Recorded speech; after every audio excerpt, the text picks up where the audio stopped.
Hello everyone, welcome to my YouTube channel Civil Concept. Today I am going to discuss the topic strain energy. So let's begin the class.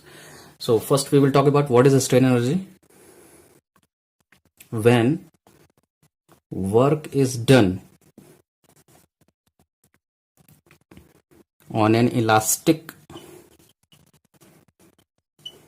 material, or you can say body, to deform it within the elastic limit,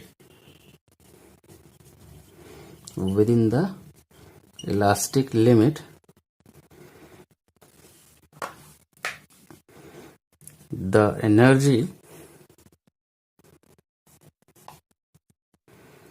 stored due to the deformation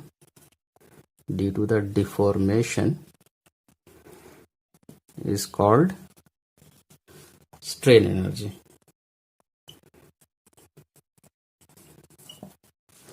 यानी जब किसी elastic material में जब work done किया जाए, work done कैसे करेंगे? उस इलास्टिक मटेरियल में हम लोड लगाएंगे, लोड लगाने की वजह से उसमें डिफॉर्मेशन होगा, आइदर एक्सटेंशन हो सकता है या उसमें कॉन्ट्रैक्शन हो सकता है।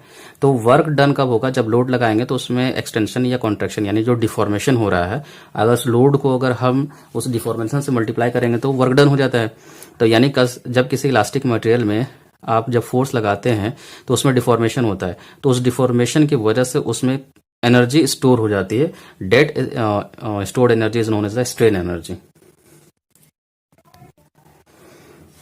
सपोज कीजिए कि ये आपके पास एक रॉड गिवन है यूनिफॉर्म क्रॉस सेक्शनल एरिया का, यानी इसका क्रॉस सेक्शनल एरिया ए है और इसका मॉडुलस ऑफ इलास्टिसिटी की वैल्यू जो है वो ई गिवन है, और हम इसमें लोड अप्लाई कर रहे हैं पी अमाउंट का। तो इसकी वजह से इसमें क्या हो जाएगा? कुछ अमाउंट ऑफ डिफॉर्मेशन होगा, यानी यहाँ पर एक्सटेंशन हो जाएगा। सपोज कीजिए ये जो डिफॉर्मेशन हुआ है डेल्टा एल का हुआ है, और ये जो मेरा बार है इसका जो लेंथ है एल गिवन है, और ये यहाँ से क्या है? फिक्स्ड है। यानी इस बार में लोड लगने की वजह से इसमें क्या डिफॉर्मेशन डेल्टा एल का है, इसका uniform cross sectional area A है, और यहाँ पर ई क्या है? मॉडुलस ऑफ इलास्टिसिटी गिवन है। और ये जो पी है ये कैसा लोड है? ग्रेजुअली अप्लाइड लोड है, ग्रेजुअली अप्लाइड लोड है। ठीक है। तो अगर हमको स्ट्रेन एनर्जी, अगर हम इस रॉड के लिए स्ट्रेन एनर्जी अगर हमको निकालना है तो स्ट्रेन एनर्जी क्या हो जाएगा? स्ट्रेन एनर्जी हो जाएगा यानी कि work done by the load P.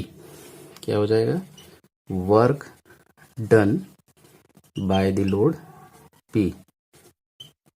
तो इसको कैसे निकालेंगे?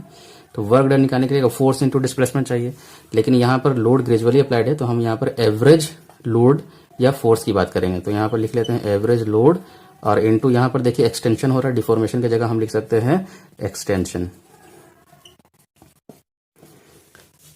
अब देखिए ये स्ट्रेन एनर्जी को हम लोग यू से डिनोट करते हैं। एवरेज लोड कैसे निकालेंगे? ग्रेजुअली अप्लाइड है, यानी कि पहले 0 होगा, फिर 1 2 3 करते करते ये पी तक पहुंचा है, तो 0 plus P by 2 that is the average load. और यहाँ पर जो एक्सटेंशन आप देख रहे हैं कितना का है? डेल्टा एल का है। तो यहाँ से आप निकाल सकते हैं half into P into delta L. तो ये क्या आपका स्ट्रेन एनर्जी हो गया in this rod due to the application of load P. अब देखिए strain energy is equal to हम क्या लिख सकते हैं? Half into P into delta L को हम लोग क्या लिख सकते हैं? P L upon A E. इसको सॉल्व करते हैं तो ये आपको आ जाएगा P square L divided by 2 into A into E. इसको और थोड़ा सिंप्लीफाई कर लेते हैं। देखिए तो u इज इक्वल टू हो जाएगा P square L divided by 2 A E. इसको हम क्या कर रहे हैं? ऊपर नीचे हम एरिया क्रॉस सेक्शनल एरिया से मल्टीप्लाई कर रहे हैं, ऊपर में भी और नीचे में भी। तो यहाँ पर देखिए ये ए, यहाँ पर ए स्क्वायर हो जाएगा, यानी कि strain energy is equal to क्या हो जाएगा? P square divided by 2 into A square, और ये ए रह जाएगा ए इंटू एल और डिवाइडेड बाय ई। आप यहाँ से देख सकते हैं कि पी स्क्वायर और ए स्क्वायर मिलकर क्या करेगा? स्ट्रेस दिखाता है, यानी कि ये हो जाएगा आपको स्ट्रेस का स्क्वायर हो जाएगा। पी बाई ए क्या होता है? Stress is equal to P by A होता है, तो यहां से देख सकते हैं कि P बाई ए क्या हो जाएगा, आपको स्ट्रेस हो जाएगा, तो स्ट्रेस डिवाइडेड बाय हो जाएगा 2 into E into A into L. अब यहाँ पर देखिए ए क्या है, क्रॉस सेक्शनल एरिया है, और एल क्या है, इसका लेंथ है। तब क्रॉस सेक्शनल एरिया को लेंथ से अगर आप मल्टीप्लाई करेंगे तो क्या हो जाएगा, इस वॉल्यूम हो जाएगा किसका, रॉड का हो जाएगा, यानी कि U strain energy is equal to क्या हो जाएगा, sigma square divided by 2E into V. तो ये आपको जो फॉर्मूला निकल कर आया, ये बेसिकली क्या है, स्ट्रेन एनर्जी है इस रॉड का जब हम लोड P अप्लाई करते हैं तब। So this is the derivation for the strain energy. Thank you.